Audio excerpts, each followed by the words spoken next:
स्वागत है आपका अपने चैनल मार्कोस ट्यूटर्स में।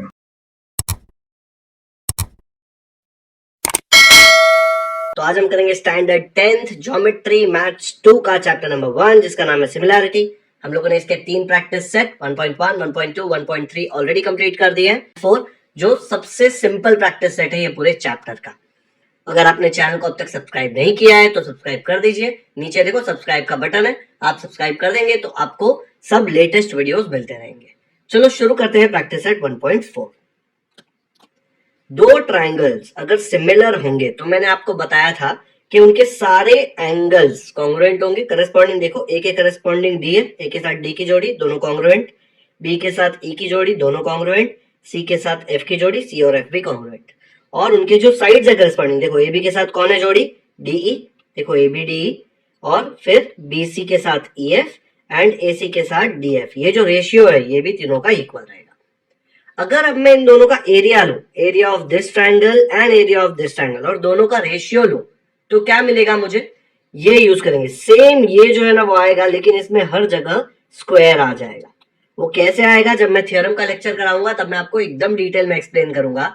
लेकिन अगर मैंने यहाँ पे दोनों के एरिया का रेशियो लिया तो क्या मिलेगा मुझे, देखो यहाँ पे ये एरिया का रेशियो लिया मैंने तो ये जो था सेम इधर आएगा। ओनली डिफरेंस इज कि यहाँ पे हर जगह स्क्वायर आ जाएगा।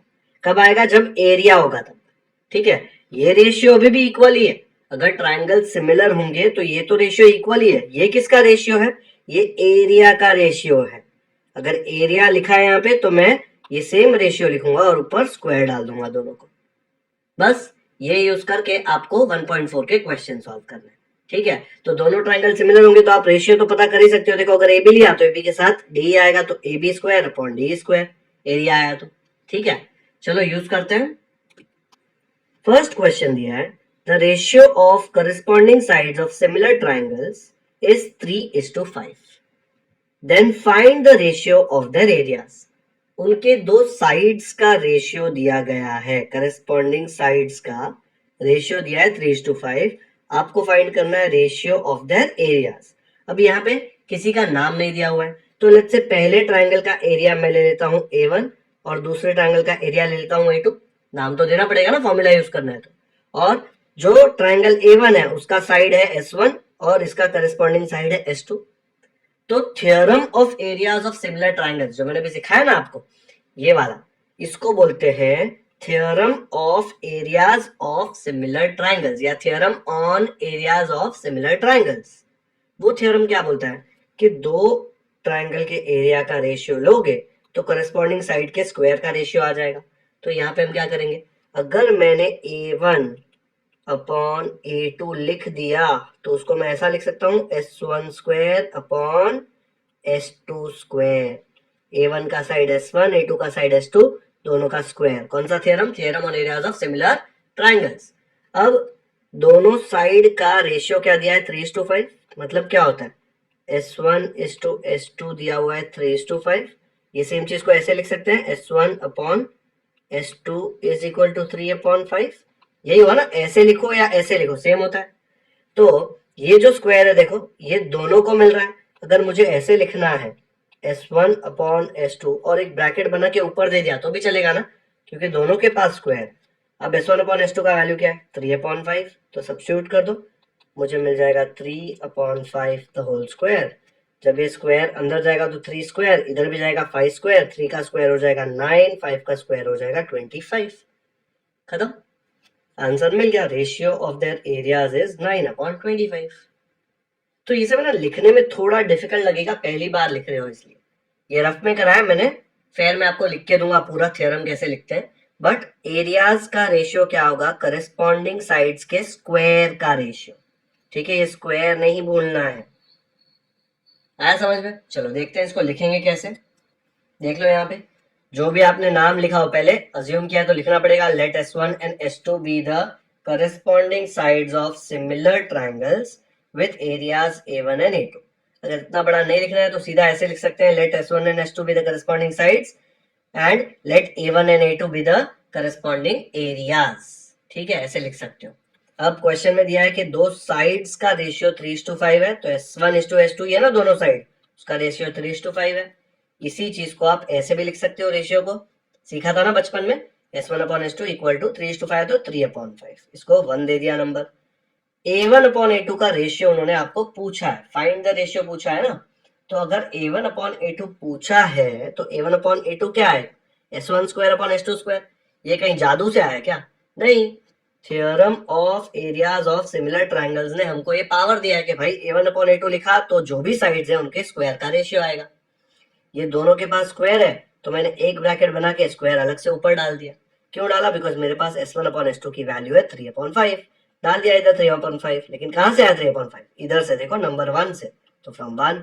फिर ये 3 का स्क्वायर हो जाएगा 9, ये स्क्वायर जब अंदर जाएगा तो 5 का स्क्वायर आ जाएगा 25। यही पूछा था, A1/A2 ही पूछा था, लेकिन क्वेश्चन में A1/A2 कुछ दिया नहीं है, वो हमने लिखा है। तो फाइनल आंसर क्या लिखेंगे? Ratio of the areas of similar triangles is 9:25। Find the ratio of their areas. तो मैंने ऐसे लिख दिया, ratio of the areas of similar triangles is 9:25। खत्म। समझा? पूरा प्रैक्टिस सेट सिर्फ यही थ्योरम पे बेस्ड है, बहुत ही इजी है। पहला क्वेश्चन है, टेंशन मत लो, 2-3 क्वेश्चन करेंगे, एकदम टाइम पास लगेगा। पूरे चैप्टर का सबसे इजी प्रैक्टिस सेट है। करो वीडियो पॉज, फटाफट करो कॉपी। हो गया? सेकंड करते हैं। सेकंड क्वेश्चन एकदम पपलू क्वेश्चन दिया है, देखो। If triangle ABC similar to triangle PQR, दोनों ट्रायंगल सिमिलर है। अगर ट्रायंगल सिमिलर है तो हमको पता है कि उनके बीच में कुछ रिश्ता है, वो रिश्ता आपको पहले से पता है, ठीक है। And A B is to P Q, देखो ए बी यहाँ वाला फर्स्ट टू, तो यहाँ पे भी फर्स्ट टू, पहले दो लेटर्स पी क्यू, उसका रेशियो दिया है 2:3। Then fill in the blanks. Area of triangle ABC upon area of triangle P Q R, दिख रहा है एरिया आ गया। क्या आएगा एरिया? अगर इधर ए बी स्क्वायर लिखा है, ए बी मतलब ये पहले दो, तो नीचे भी पहले दो, पी क्यू, तो नीचे आ जाएगा आपके पास पी क्यू स्क्वायर। ये कहां से आया? ये हमने थ्योरम सीखा था, theorem of areas of similar triangles, तो रीजन लिख देने का वहां पे। अब A B upon P Q कितना है? देखो 2/3, 2:3 मतलब 2/3 ना, तो ए बी की जगह 2, पी क्यू की जगह 3, स्क्वायर है तो दोनों का स्क्वायर। 2 का स्क्वायर क्या होता है? 2 का स्क्वायर होता है 4, और 3 का स्क्वायर क्या होता है? 3 का स्क्वायर होता है 9। खत्म हो गया ये वाला क्वेश्चन। इतना सारा स्पेस वेस्ट हो गया, इतने में ही सॉल्व हो गया ये, ठीक है। तो ये रीजन लिखना मत भूलना वहां पे, थ्योरम ऑफ एरियाज ऑफ, देखो areas, theorem of areas of similar triangles, ये जो लिखा है ना, ये रीजन के बिना आप यूज ही नहीं कर सकते, ठीक है। डन, समझ गया? चलो नेक्स्ट करते हैं। थर्ड क्वेश्चन दिया है, if triangle ABC similar to triangle PQR, दो ट्राइंगल सिमिलर दिए हुए हैं तो आपको रिश्ता पता है। Area of triangle ABC is 80, area of triangle PQR is 125, दोनों का एरिया भी दिया हुआ है। Then fill in the blanks. देखो area of triangle ABC upon कोई तो एरिया, अभी क्वेश्चन में देखो दो ही ट्राइंगल है, अगर यहाँ पे एबीसी है तो यहाँ पे क्या लिख देंगे हम लोग? P Q are. और एबीसी का देखो 80 है और पी क्यू आर का पता था 125 है ना, ये 125 देख के भी आप पी क्यू आर लिख सकते हो, ठीक है। अभी वो पूछ रहा है A B upon P Q कितना आएगा। अभी हमको पता है, ये अगर नहीं भी दिया होता तो एरिया का रेशियो क्या होता है? साइड के स्क्वायर का रेशियो। कौन से साइड चाहिए? ए बी चाहिए इधर, और इधर पी क्यू चाहिए, देखो फर्स्ट टू। तो इसके जगह पे मैं लिख सकता हूं A B square upon P Q square, लिख सकता हूं क्या? Theorem of areas of similar triangles है ना हमारे पास, तो हम लोग रीजन लिख देंगे भाई। यहाँ पे रीजन तो हम लिख ही सकते हैं, इधर रीजन लिख दिया, ओके। अब ये इक्वल टू, यहाँ पे तो 80/25 ही आएगा, 125 सॉरी, है ना। अब हमको A B upon P Q का वैल्यू सॉल्व करना है बस। तो मतलब ये मैथ्स का क्वेश्चन हो गया, सिमिलर ट्रायंगल्स तो खत्म, अभी सिर्फ ये नंबर सॉल्व करना है। ये 80 और 125 में दोनों में देखो लास्ट में 0 और 5 है, मतलब 5 के टेबल में जाते हैं ना, ये कट करके देखो, 5 1 जार 5, रिमाइंडर 3 बचा 30, 5 6 जार 30, फिर ये देखो 5 2 जार 10, 2 बचा, 5 5 जार 25, 16/25 आ गया, ओके। किसका value? A B square upon P Q square का। देखो दोनों तरफ स्क्वायर है, अगर मैं इसको A B square upon P Q square लिख दूं, ये 16 तो 4 का स्क्वायर होता है, ये 25 तो किसका स्क्वायर होता है? 5 का स्क्वायर होता है। अगर मुझे A B upon P Q का वैल्यू चाहिए तो मैं क्या करूंगा? सबको छतरी के अंदर ले लूंगा, taking square root on both sides, है ना। मैं क्या कर दूंगा, दोनों तरफ स्क्वायर रूट ले लूंगा, ले सकता हूं ना। जब इधर स्क्वायर रूट लूंगा तो ये स्क्वायर और ये स्क्वायर के साथ ये छतरी कैंसिल, तो क्या बचेगा, A B upon P Q is equal to, यहाँ पे देखो क्या होगा, ये स्क्वायर स्क्वायर के साथ ये छतरी कैंसिल, बचा सिर्फ 4/5। यहाँ पे रीजन लिख देंगे, taking square root on both side, वो तो मैं फेयर में लिख के बताऊंगा आपको। तो A B upon P Q का वैल्यू क्या आ गया, 4/5। तो ये जो सिमिलैरिटी का पार्ट है ना, वो यहीं पे खत्म हो गया। इसके बाद तो हम लोग नॉर्मल कैलकुलेशन जो कहीं पे भी आ सकता है वही कर रहे थे, कॉन्सेप्ट यहीं पे खत्म हो गया था। ओके, आया समझ में। चलो देखो इसको लिखेंगे कैसे अभी। तो ये दिया था, ठीक है, ये मैंने कैसे किया देखो, यहाँ पे ये कट कर दिया था, यहाँ पे दोनों 5 के टेबल में जाते हैं, 5 25 जार 5 16 जार, तो 16/25 आ गया। 16 को 4 स्क्वायर लिखा, 25 को 5 स्क्वायर लिखा। Area of triangle ABC upon area of triangle P Q R क्या आ जाएगा, A B square upon P Q square. कैसे, theorem of areas of similar triangles. मुझे स्क्वायर नहीं चाहिए तो सारों का स्क्वायर रूट ले लिया ऑन बोथ साइड्स, तो इधर का square square cancel, A B upon P Q, इधर का स्क्वायर स्क्वायर कैंसिल, 4/5 खत्म। यही पूछा था, तो यहाँ पे 4/5 लिखो और हो गया काम। करो वीडियो पॉज, फटाफट करो कॉपी। फोर्थ क्वेश्चन में दिया है triangle LMN similar to triangle PQR. जैसे सिमिलर है, हमारे पास कुछ प्रॉपर्टीज है, इनके सारे एंगल्स कॉन्ग्रुएंट है, इनके साइड्स का रेशियो इक्वल है, वो हम लोग यहाँ पे नहीं यूज करने वाले, क्योंकि यहाँ पे देखो एरिया दिया हुआ है, तो हमको पता है कि इनके एरिया का रेशियो भी एक पर्टिकुलर फॉर्म में आप लिख सकते हैं, side square upon side square form में, ठीक है। तो एरिया के बीच में रिश्ता दिया है ये, if Q R equal to 20, Q R मतलब ये वाला साइड, देखो Q R equal to 20, find M N. देखो यहाँ पे सेकंड और थर्ड, और यहाँ पे भी सेकंड और थर्ड, एम एन दिख रहा है, Q R second third, M N second third, तो ये दोनों के बीच का रिश्ता आप निकाल सकते हैं। तो ये जो भी दिया है ना इतना कॉम्प्लिकेटेड, वो हम लोग लिख लेते हैं, 9 into area of triangle P Q R equal to 16 into area of triangle L M N. अभी सब मल्टीप्लाई हो रहा है देखो यहाँ पे, तो ये area of triangle L M N यहाँ पे लेके आते हैं, और ये 9 मल्टीप्लाई हो रहा है तो वहां पे जाके डिवाइड होगा, 16 के नीचे आ जाएगा, ये यहाँ पे इसके नीचे आ जाएगा, तो क्या मिलेगा मुझे, area of triangle P Q R upon area of triangle L M N. इधर क्या बचेगा, 16 अपॉन नीचे क्या आ जाएगा, 9, ये वाला 9 इधर आ जाएगा ना। अभी आपको ये रेशियो के बारे में कुछ एक्स्ट्रा पता है ना, थ्योरम है कि अगर एरिया का रेशियो पूछा तो it is nothing but equal to side 1 square upon side 2 square, ठीक है। तो कौन सा साइड लेंगे इसमें से, किसमें इंटरेस्ट है, देखो क्यू आर और एम एन में, दिख रहा है क्यू आर इधर है, तो S1 स्क्वायर मत लिखो, हम लोग क्यू आर ही लेते हैं सीधा, क्यू आर स्क्वायर, और यहाँ पे ऊपर क्यू आर लिया तो नीचे क्या लेना पड़ेगा, एम एन, तो एम एन का स्क्वायर आ जाएगा। ओके, अभी दोनों तरफ स्क्वायर है, ये 16 तो 4 का स्क्वायर होता है, ये 9 किसका स्क्वायर होता है, 3 का स्क्वायर होता है। नेक्स्ट देख लो, Q R square, actually Q R मत लिखो क्योंकि क्यू आर का तो वैल्यू दिया हुआ है 20, तो हम लोग क्यू आर की जगह पे 20 लिखते हैं, स्क्वायर की जगह पे स्क्वायर लिखते हैं, upon M N square equal to 4 square upon 3 square. Solve मत करो, रहने दो उसको ऐसे। ये एम एन स्क्वायर का वैल्यू चाहिए, इसको अकेला कर दो, यहाँ पे भेज दो, ऊपर जाके मल्टीप्लाई हो जाएगा। ये दोनों को इस तरफ लेके आओ, ऐसे नहीं आएंगे, नीचे का 3 स्क्वायर ऊपर चला जाएगा, ऊपर का 4 स्क्वायर नीचे चला जाएगा, तो क्या मिलेगा, 20 square into 3 square upon 4 square equal to क्या आ जाएगा, एम एन स्क्वायर, है ना। ये एम एन स्क्वायर यहाँ पे जाके ऊपर चला जाएगा, ये इधर ऊपर ये इधर नीचे, इक्वल टू क्रॉस करता है तो ये सब होता है ना। अब देखो स्क्वायर है सब जगह, हटाना है तो पूरे का स्क्वायर रूट ले लो, जैसे ही पूरे का स्क्वायर रूट लेंगे तो ऊपर क्या बचेगा, 20 इंटू 3 अपॉन 4, और इधर एम एन स्क्वायर का बन जाएगा एम एन। कुछ ऊपर नीचे सेम टेबल में कट होता है, देखो 4 और 20 दोनों 4 के टेबल में जाता है, तो आ जाएगा 4 1 जार 4 5 जार 5 3 जार कितना होता है 15, तो मुझे एम एन का वैल्यू मिल गया 15। ये मैंने रफ में सॉल्व करके बताया ताकि आपको समझे कि एक एक स्टेप कितना इजी है इसका। सिर्फ यहीं पे इतने में ही सिमिलरिटी है, इसके बाद तो कैलकुलेशन है सिर्फ, ठीक है, कॉन्सेप्ट सिर्फ इतना ही है। आया समझ। चलो अभी देखते हैं फेयर में कैसे लिखेंगे इसको। देख लो यहाँ पे ये दिया हुआ था 9 into area triangle P Q are, 16 into area of triangle element, P Q are को इधर ही रखा, एलिमेंट को नीचे लेके आया, 16 को इधर ही रखा, ये 9 को इधर नीचे लेके आया। अब पी क्यू आर और एलिमेंट का एरिया है, मुझे उसको साइड के साथ लिंक करना है, तो मेरे पास theorem of areas of similar triangles है। मैं इसको लिख सकता हूँ क्यू आर स्क्वायर, इसको लिख सकता हूँ एम एन स्क्वायर। क्यों लिख रहा हूँ, बिकॉज क्यू आर दिया है, एमएन पूछा है, तो जबरदस्ती घुसाना पड़ेगा ताकि इसके साथ क्यू आर और एमएन आए और जो वैल्यू पूछा है हम निकाल पाए, है ना। क्यू आर तो दिया हुआ है तो एमएन मिल जाएगा। अब Q R square upon MN square हो गया, 16 के जगह पे 4 स्क्वायर लिख दिया, 9 के जगह पे 3 स्क्वायर लिख दिया। Taking square root on both sides, पहले ही स्क्वायर रूट ले लिया, मैंने जब रफ में आपको बताया था मैंने स्क्वायर रूट नहीं लिया, इसमें पहले स्क्वायर रूट ले रहा हूँ तो और इजी हो रहा है, ठीक है, सेम आंसर आने वाला है। तो सबका स्क्वायर देखो गायब हो गया, इसका इसका इसका इसका।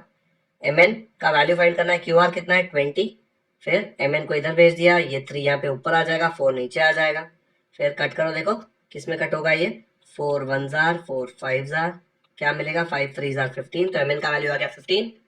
यूनिट्स नहीं दिया हुआ है तो हम लोग लिखेंगे एमएन इक्वल टू 15 यूनिट्स, है ना, एकदम सिंपल। आया समझ में? मैंने आपको बताया ना कॉन्सेप्ट यहीं पे खत्म हो गया था, ये सब तो सिर्फ कैलकुलेशन है।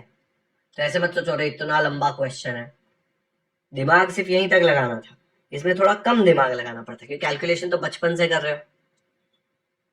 कर लो अभी फटाफट से, नेक्स्ट करते हैं। फिफ्थ क्वेश्चन दिया है, areas of two similar triangles, ये वर्ड देखो इंपॉर्टेंट है, सिमिलर ट्राइंगल्स, उनके एरियाज क्या है 225 एंड 81, यहाँ पे एंड है, एक का एरिया 225 स्क्वायर सेंटीमीटर, एक का 81 स्क्वायर सेंटीमीटर।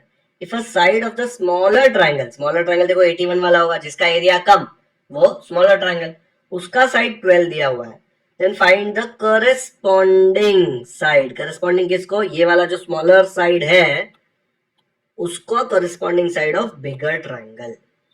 मतलब देखो यहाँ पे नाम वगैरह कुछ नहीं दिया हुआ है, तो अगर मैं पहला ले लेता हूँ A1 और उसका एरिया आ जाता है 225, और दूसरा लेता हूँ A2 और उसका एरिया है 81।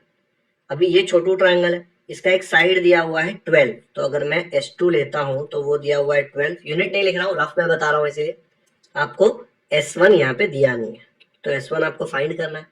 कैसे करेंगे, अपना हेल्प कौन करेगा, theorem on areas of similar triangles. देखो दोनों का एरिया दिया है और दोनों का साइड दिया है, एरिया और साइड का रिलेशन, जब दो ट्राइंगल सिमिलर हो तो क्या होता है, A1 upon A2 is equal to क्या आ जाएगा, S1 square upon S2 square, जो भी A1 का साइड है जो A2 का साइड है उनका स्क्वायर, रीजन लिख देंगे बाद में जब फेयर में लिखेंगे।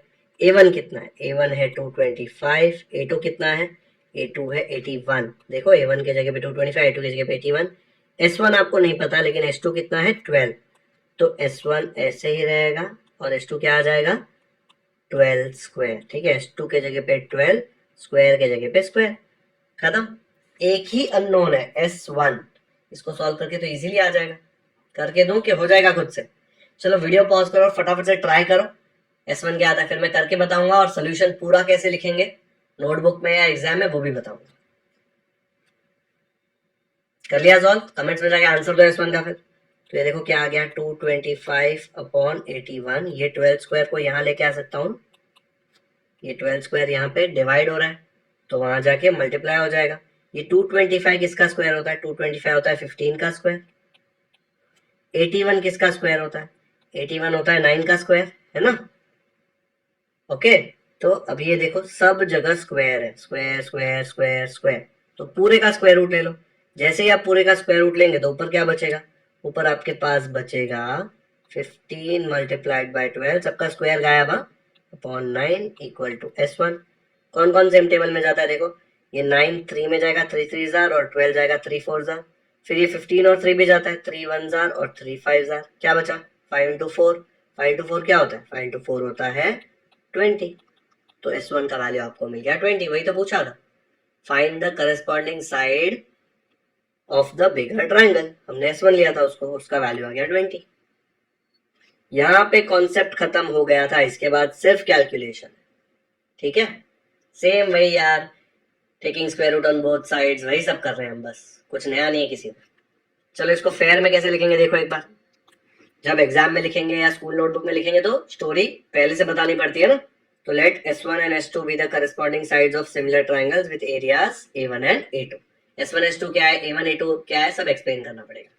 A1 225, A2 81, अगर A1 225 लिया ना तो S2 ही 12 लेना पड़ेगा, S1 को गलती से 12 मत लेना क्योंकि side of the smaller triangle is 12, दिमाग लगाओ, ये बड़ा एरिया है तो बड़ा ट्रायंगल, ये छोटा एरिया है तो छोटा ट्रायंगल। तो छोटे ट्रायंगल का साइड 12 है, बड़े ट्रायंगल का करस्पॉन्डिंग साइड फाइंड करना है। एरिया और साइड में रिश्ता क्या पता है हमको, a1/a2 = s1² रीजन लिख देंगे, theorem of areas of similar triangles. इसके बाद का कैलकुलेशन मैं नहीं बता रहा क्योंकि मैंने आपको ऑलरेडी ये रफ में बता दिया है। फाइनल आंसर क्या लिखेंगे, s1 = 20 सेंटीमीटर है, यूनिट 20 सेंटीमीटर। देखो क्वेश्चन में सेंटीमीटर है सब कुछ।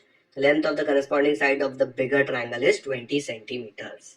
S1 S2 ये सब हमने लिया है, क्वेश्चन में जो पूछा है वो आपको बताना पड़ेगा। देखो यहाँ पे corresponding side of the bigger triangle, तो आंसर भी देखो corresponding side of the bigger triangle is 20 centimetres. चलो वीडियो पॉज करके फटाफट से कॉपी करो, बहुत ही इजी क्वेश्चंस है सब। मैंने बताया था ना आपको 1.4 इजीएस्ट प्रैक्टिस सेट, सब कुछ ये एक ही थ्योरम पे बेस्ड है और कुछ एक्स्ट्रा दिमाग अब तक तो हमने नहीं लगाया। हर एक क्वेश्चन में स्क्वायर रूट लिया है, सेम चीज है। डन। चलो 6th क्वेश्चन करते हैं। Triangle ABC and triangle DEF are equilateral triangles. If area of triangle ABC is to area of triangle DEF is 1:2 and AB equal to 4, find DE. अब यहाँ पे ना सबसे बड़ा कैच क्या है पता है, सबसे इंपॉर्टेंट ये है कि आप एरिया देख के सीधा सिमिलर लेके सॉल्व करना शुरू कर देंगे तो आपको फुल मार्क्स नहीं मिलेंगे, क्योंकि क्वेश्चन में दिया ही नहीं है कि दोनों ट्रायंगल सिमिलर है। पहले आपको वो लिखना पड़ेगा कि भाई दोनों ट्रायंगल सिमिलर है। कैसे लिखेंगे, सिमिलर ट्रायंगल्स प्रूव करने के लिए हमारे पास बहुत सारे टेस्ट है। हमको पता है कि इक्विलैटरल ट्रायंगल में हर एक एंगल 60 डिग्री होता है, तो हर एक एंगल 60 डिग्री मतलब दोनों ट्रायंगल के हर एक एंगल तो कॉन्ग्रुएंट ही आने वाले। इक्विलैटरल आप इतना छोटा बनाओ कि इतना बड़ा बनाओ कि इतना छोटा बनाओ, हर एक छोटे एंगल में बड़े एंगल में सब में एंगल 60 डिग्री ही होगा। ये सब एंगल 60 डिग्री होगा, ऐसा नहीं है कि बड़ा ट्रायंगल है तो उसका एंगल बड़ा हो जाएगा। ठीक है, तो हम लोग पहले बोल देंगे ये दोनों सिमिलर कैसे आए, दोनों के एंगल 60 डिग्री है ना, तो मैं बोल सकता हूं angle A congruent to angle D, angle B congruent to angle E. दिख रहा है, ए डी को बी ई को, दो की जरूरत है, सी और एफ मत लिखना क्योंकि हमारे पास टेस्ट है ना। क्या है टेस्ट, ए टेस्ट। तो मैं बोल सकता हूँ triangle A B C similar to triangle D E F, और रीजन में लिख देना ए टेस्ट ऑफ सिमिलैरिटी। ठीक है, ये रीजन क्या है इसका, ईच एंगल इज 60 डिग्री। ये रफ में बता रहा हूँ इसलिए शॉर्ट में लिख रहा हूँ। अब देखो ये रेशियो दिया हुआ है, रेशियो और साइड्स में आपको रिश्ता पता है, तो अगर मैं ये रेशियो को ऐसे लिखूं, area of triangle A B C upon area of triangle D E F equal to 1/2, ये दिया ना। अब इसमें एरिया का रेशियो आप क्या लिख सकते हो, आप लिख सकते हो A B square upon D square, या फिर B C square upon E F square, या फिर A C square upon D F square, कुछ भी लिख सकते हो। वैल्यू ए बी का दिया है और डी पूछा है, देखो ए बी फर्स्ट और सेकंड, तो आप क्या लिखोगे, आप लिखोगे A B square upon D E square is equal to 1/2। इसके जगह पे आप ये लिख सकते हो theorem on areas of similar triangles. A B का वैल्यू दिया है आपको 4, तो ए बी की जगह 4 सब्स्टिट्यूट कर दो, तो क्या मिलेगा 4 square upon D square equal to 1/2। आपको डी स्क्वायर का वैल्यू चाहिए तो डी स्क्वायर को उधर फेंक दो, 2 को इधर लेके आओ, तो क्या मिल जाएगा 4 square multiplied by 2 equal to 1 into D square आ जाएगा, 1 मत लिख देना, 1 इंटू डी स्क्वायर आएगा डी स्क्वायर। अभी आपको इसको सॉल्व करना है, यहाँ पे थोड़ा दिमाग लगेगा, 9th स्टैंडर्ड का सर्च काम आएगा। अगर सॉल्व करना है तो दोनों तरफ स्क्वायर रूट ले लेंगे, जैसे स्क्वायर रूट लेंगे तो ये और ये तो कट हो जाएगा और डी बाहर आ जाएगा। यहाँ पे देखो इसके साथ ये कट होगा तो 4 बाहर आएगा, लेकिन ये बेचारे के पास कुछ कट होने के लिए बचा ही नहीं है, तो उसको छतरी के अंदर ही रहना पड़ेगा। ठीक है, ये बाहर आ सकता है बिकॉज इसके पास ऊपर 2 है, 2 और स्क्वायर रूट कैंसिल हो सकता है ना, तो बचा क्या डी का वैल्यू 4√2। यूनिट्स कुछ दिए हुए हैं नहीं, तो हम लोग बोलेंगे D is equal to 4√2 units. ठीक है, ऐसे आएगा सोल्यूशन। यहाँ पे भी अलग क्या था क्वेश्चन में कि ये यहाँ पे दिया नहीं था, बच्चे क्या करेंगे डायरेक्टली ये लिख के सोल्यूशन निकालेंगे, ऐसा लगेगा फुल मार्क्स मिलना चाहिए, लेकिन कहीं क्वेश्चन में लिखा है क्या ट्रायंगल सिमिलर, नहीं लिखा है, तो पहले प्रूव करना पड़ेगा। हमने पहले सीखा है ना ए टेस्ट ऑफ सिमिलैरिटी, उससे प्रूव कर दिया एंड फिर ये सॉल्व कर दिया। ओके, तो इसका सोल्यूशन देखो कैसा आएगा। अभी क्वेश्चन में इनफ डेटा है सब लिखने के लिए, तो गिवन फाइंड सब लिख दिया जो क्वेश्चन में दिया था। पहले in triangle ABC and triangle DEF, A D को कॉन्ग्रुएंट और बी ई को कॉन्ग्रुएंट, क्यों, ईच एंगल इज 60 डिग्री, तो दोनों ट्रायंगल क्या हो जाएंगे सिमिलर, क्योंकि देखो ए टेस्ट ऑफ सिमिलैरिटी, जैसे ये सिमिलर हो गए दोनों के एरियाज का रेशियो पता है हमको, क्या आ जाएगा A B square upon D square, A B square upon D square. क्यों? Theorem of areas of similar triangles. इसका वैल्यू क्या है, देखो क्वेश्चन में दिया है A B C is to D F is 1:2, तो इसके जगह पे मैंने लिख दिया 1/2। ए बी का वैल्यू दिया है 4, डी का हमको पता करना है, डी स्क्वायर को इधर भेज दो, 2 को इधर भेज दो, तो आ गया 4 स्क्वायर इंटू 2, दोनों तरफ स्क्वायर रूट ले लिया, जब इधर लिया तो ये स्क्वायर रूट कैंसिल, जब इधर लिया तो 4 बाहर आ जाएगा लेकिन ये 2 का स्क्वायर रूट रह जाएगा, तो बचा डी इक्वल टू 4√2 यूनिट्स। तो ये आ गया अपना फाइनल आंसर। ओके, थोड़ा अलग तरीके से किया रफ में मैंने और इसमें, ताकि आपको हर एक टाइप का कैलकुलेशन समझे। देखो फाइनल आंसर तो वही आने वाला है, लेकिन जरूरी नहीं है कि आपको हमेशा ये वाला क्लिक होगा। मैंने जो ये स्टेप्स किए हैं वो भी सही है, इसमें भी फुल मार्क्स मिलेगा, इसमें मिलेगा, लेकिन ये रीजन सब कुछ लिखना पड़ेगा, उसके बिना आपको कभी फुल मार्क्स मिलेंगे ही नहीं। स्क्वायर रूट लिया तो स्क्वायर रूट भी लिखना पड़ेगा कि भाई कर रहे, आपको आंसर ऐसे लिखना है जैसे आप टीचर को समझा रहे हो और टीचर को कुछ आता ही नहीं है। ऐसे नहीं सोचने का अरे टीचर को तो आता ही है, ऐसे लिख सकते हैं हम लोग, नहीं कर सकते आप ऐसा, आपको एक एक लाइन डिटेल में एक्सप्लेन करनी है। ओके, चलो वीडियो पॉज करके कॉपी कर लो फटाफट, हो गया। अब देखते हैं 7th क्वेश्चन। 7th क्वेश्चन में फिल इन द ब्लैंक्स, मजा आने वाला है, बहुत ही इजी होता है fill in the blanks. In figure 1.66 PQ parallel DE, देखो PQ ये रहा, DE ये रहा, दोनों पैरेलल है, तो हम लोग ऐसे मार्क कर लेते हैं पैरेलल है। Area of triangle PQF is 20 units. PQF मतलब ये छोटू ट्रायंगल जो है, इधर दिख रहा है दो ट्रायंगल है, एक ये ट्रायंगल है और एक ये बड़ा ट्रायंगल है, उसमें से छोटू ट्रायंगल का एरिया 20 यूनिट दिया हुआ है, एक्चुअली 20 स्क्वायर यूनिट्स लिखना चाहिए, बट ठीक है टेक्स्ट बुक वाले तो गलती कर सकते हैं। PF इक्वल टू 2DP, मतलब PF का लेंथ ये DP से डबल है, 2 टाइम्स है, लिखा है देखो 2DP। Then find area of quadrilateral DPQE। DPQE ये क्वाड्रिलेटरल का एरिया पूछा है, इसका एरिया दिया था 20, आपको इसका पूछा है। Bye completing the following activity, देखो एरिया ऑफ ट्रायंगल PQF 20 दिया हुआ था क्वेश्चन में, PF इक्वल टू 2DP। अब आपको रिश्ता फाइंड करना है इनके साइड्स का, ठीक है। आप ये पूरे ट्रायंगल का एरिया निकाल लेंगे, फिर उसमें से ये छोटू ट्रायंगल 20 माइनस कर देंगे, तो सिर्फ यही बचेगा ना, और वही तो पूछा है, ठीक है। तो उसमें DP और PF उसका रिश्ता है, तो बड़े ट्रायंगल का एरिया कैसे निकालेंगे, तो अगर मैंने DP को x ले लिया, ठीक है, ये अगर आपका आ गया x, तो PF कितना आएगा, PF हमको पता है 2 टाइम्स DP, DP की जगह पे x डाल दिया तो 2x आ गया, तो ये हो गया 2x। समझा कैसे, इसको हमने x ले लिया ना, तो PF इक्वल टू 2x आ गया, देखो 2x, तो यहाँ पे मैंने इसलिए लिख दिया 2x। अब DF कितना होगा, DF मतलब ये पूरा, क्यों निकाल रहा हूँ ये पूरा, बिकॉज ये ट्रायंगल का साइड क्या है DF, ठीक है, तो DF will be equal to DP plus PF, है ना, स्ट्रेट लाइन में दोनों, ये दो छोटे टुकड़ों को ऐड करूंगा तो ये पूरा DF मिलेगा, तो x प्लस 2x आ जाएगा, तो मैं यहाँ पे लिखता हूँ DP प्लस PF, ठीक है, पहले तो DP प्लस PF आ गया, DP का वैल्यू है x और PF का वैल्यू है 2x, x प्लस 2x मतलब देखो 1x plus 2x, 1 plus 2 3x है, तो x साथ में आएगा। अब उसको क्या करना है, हमको एक का एरिया दिया है, दूसरे का एरिया निकालना है, और क्लियरली दिख रहा है कि यहाँ पे सिमिलर ट्रायंगल है, दोनों का शेप देखो एग्जैक्टली सेम है, और सेम नहीं भी है तो हमारे पास रिश्ता है ना, देखो दोनों लाइन पैरेलल है, हम लोग ने कितने सारे ट्रायंगल्स प्रूव किए ना पैरेलल वाले। तो इन ट्रायंगल FDE, देखो यहाँ पे FDE बड़ा ट्रायंगल और छोटे ट्रायंगल का नाम दिया है FPQ, ऐसे लेना पड़ेगा ना, अगर इसका FDE लिया तो इसका भी FPQ लेना पड़ेगा, ठीक है। FDE ये वाला एंगल इज कॉन्ग्रुएंट टू ये वाला एंगल, क्यों, देखो यहाँ पे क्या बन रहा है, ये दो लाइन पैरेलल है और ये ट्रांसवर्सल है, उल्टा F बन रहा है, दिख रहा है, और F के अंदर के एंगल्स कॉन्ग्रुएंट होते हैं हमेशा, आंसर रीजन क्या लिखेंगे, करेस्पॉन्डिंग एंगल्स। तो अगर एक एंगल दिया FDE तो उसके साथ F कौन बना रहा है, FPQ, तो FPQ आ जाएगा। और दूसरा एंगल A टेस्ट पूछ रहा है ना, दूसरा एंगल दिया है FED, FED ये वाला angle will be congruent to FQP, ये वाला एंगल, देखो क्यों,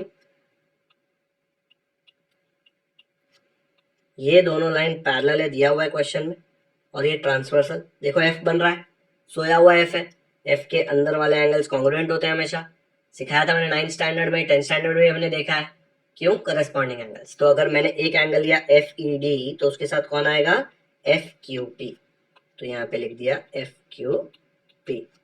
दो एंगल कॉन्ग्रुएंट, तो दोनों ट्राइंगल क्या हो जाएंगे? सिमिलर। क्यों? ए टेस्ट ऑफ सिमिलैरिटी, उसको लिखना चाहिए यहाँ पे, ऑफ सिमिलैरिटी। जैसे सिमिलर हो गए तो इनके एरियाज का रेशियो आप ले सकते हैं। क्या आएगा इनके एरिया का रेशियो? इनके एरिया का रेशियो आएगा इनके साइड के स्क्वायर का रेशियो। इसमें से कौन सा साइड लेंगे? जो हमारे पास ऑलरेडी है। हमारे पास DF है और हमारे पास PF भी है, दिख रहा है? तो DF कहाँ पे? देखो DF, तो यहाँ पे नीचे क्या आएगा? PF। दिख रहा है? जो यहाँ पे लिखा ना सेम ऑर्डर में, यहाँ पे सेकंड पहले फर्स्ट बाद में, तो DF अपॉन PF। तो इधर मैं लिख दूंगा DF square upon PF square. DF का वैल्यू क्या है? DF का वैल्यू देखो यहाँ पे, DF का वैल्यू निकाला है 3x, तो DF के जगह पे 3x, स्क्वायर के जगह पे स्क्वायर। PF का वैल्यू क्या है? PF का वैल्यू 2x, तो PF की जगह 2x, स्क्वायर की जगह स्क्वायर। अब क्या करेंगे? इसको जब स्क्वायर करेंगे तो क्या होगा? यहाँ पे मैं रफ में बता देता हूँ। देखो, जब ये स्क्वायर अंदर जाएगा तो 3 को भी मिलेगा और x को भी मिलेगा। 3 का स्क्वायर करूंगा तो आ जाएगा 3 स्क्वायर 9, और x का स्क्वायर हो जाएगा x स्क्वायर। तो ऊपर क्या मिलेगा मुझे? 9x square. वैसे नीचे क्या आएगा? देखो नीचे यहाँ पे है 2 और x, स्क्वायर अंदर जाएगा तो 2 का भी स्क्वायर होगा, x का भी स्क्वायर होगा। जब 2 का स्क्वायर होगा तो वो हो जाएगा 4, और x का स्क्वायर होगा तो आ जाएगा x स्क्वायर। ये x स्क्वायर और x स्क्वायर न्यूमरेटर और डिनोमिनेटर सेम है तो कट हो जाएगा, बचेगा क्या? सिर्फ 9/4। ओके, अब मुझे FPQ का एरिया तो पता है। FPQ PQF कुछ भी लिखूं, एरिया तो सेम रहेगा ना, 20 यूनिट्स। तो मैं क्या करूंगा? मैं इसको वहां पे भेज दूंगा। यहाँ पे वो डिवाइड हो रहा है तो वहां जाके मल्टीप्लाई होगा। देखो यहाँ पे 9/4 के साथ मल्टीप्लाई हो गया एरिया ऑफ FPQ। क्या एरिया ऑफ FPQ दिया है क्वेश्चन में? 20। तो इधर लिख दिया 20। कट होता है, देखो 4 के टेबल में 20 जाता है तो 4 1 जार, 4 5 जार, क्या बचा? 9 multiplied by 5 which is 45 square units. ये जो कैलकुलेशन मैंने बताया ना वो इधर का कैलकुलेशन है। अगर आपको चाहिए तो एक एक्स्ट्रा स्टेप यहाँ पे देख लो। एक्स आपको लगे अरे कहाँ गायब हो गया? गायब नहीं हुआ है, ऊपर नीचे कैंसिल हुआ है एक्स स्क्वायर। ठीक है, अब मुझे एरिया ऑफ FDE मिल गया 45 स्क्वायर यूनिट्स। तो एरिया ऑफ DPQE क्या होगा? DPQE, ये बड़ा सा ट्राइंगल जो है FDE, दिख रहा है? FDE माइनस ये छोटा ट्राइंगल, तो FDE माइनस छोटा ट्राइंगल एरिया निकाल दूंगा। FDE मैंने अभी यहाँ पे निकाला 45, तो इसके जगह लिख दिया 45। FPQ जो है वो क्वेश्चन में ही दिया हुआ है 20 यूनिट। देखो FPQ, तो वहां पे डाल दिया 20। 45 माइनस 20 कितना होता है? 25 ना, तो इसका आंसर आ गया 25 स्क्वायर यूनिट्स। हो गया खत्म। इतना सा सोल्यूशन है ना? इजी, सब कुछ दिया हुआ था क्वेश्चन में। ये करस्पॉन्डिंग एंगल वाले हमने क्वेश्चंस 1.2 1.3 में ऑलरेडी सॉल्व किए। ट्रेपेजियम वगैरह होता था देखो ऐसा, तो उसमें हम लोग लेते थे ना करस्पॉन्डिंग एंगल, अल्टरनेट एंगल, वही सब है। ठीक है, चलो करो वीडियो पॉज और फटाफट से कॉपी करो। हो गया कॉपी? तो आज का लेक्चर यहीं पे खत्म करते हैं, क्योंकि आज हमने प्रैक्टिस सेट 1.4 का first, second, third, fourth, fifth, sixth and 7th question पूरा सॉल्व कर लिया है। इसी के साथ हमारा प्रैक्टिस सेट 1.4 हो गया खत्म।